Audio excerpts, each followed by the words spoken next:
વખત નિદાન પણ થાય સરકારી સંસ્થામાં જે થાય છે। બીજેથી જો ટીબીની સારવાર લેવા જાઓ ને તો બહુ જ કોસ્ટલી, બહુ જ મોંઘી પડે, પણ WHO માંથી આપણને ટીબીની સરસ એકદમ જે ગુણવત્તાયુક્ત દવા આવે છે। 6 મહિનાનું આખું પેશન્ટ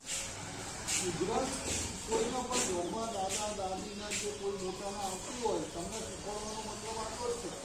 તમને બધાને તો નાના હતા ત્યારે રસીની કાઢવું હતું બરાબર, એને BCGની રસી કહેવાય, જે ટીબીની રસી છે તે 5-7 વર્ષ સુધી કોઈની ટીબી ના થઈ પણ એને જે મોટાને કોઈના પણ ઘરમાં એક અઠવાડિયાથી વધારે ઉધરસ આવતી હોય એટલે પેલા પંકજની દવાખાને લાવવાની, સાહેબને બતાવવાનું બધા રોગ લઈ જવા આવે એટલે એમને કહેવાનું એક અઠવાડિયાથી વધારે ઉધરસ હોય, ખાંસી હોય અને દવાથી ના બદલાય તો એ ટીબીનો દર્દી કહેવાય અને એના માટે આવી દબી શરીરને સ્વચ્છ પાણીથી ધુઓ, તમારા હાથને સાબુ વડે ધુઓ, ખાસ કરીને ભોજન પહેલાં અને શૌચાલયનો ઉપયોગ કર્યા પછી હંમેશા શૌચાલયનો ઉપયોગ કરો અને ખુલ્લામાં શૌચ કરશો નહીં।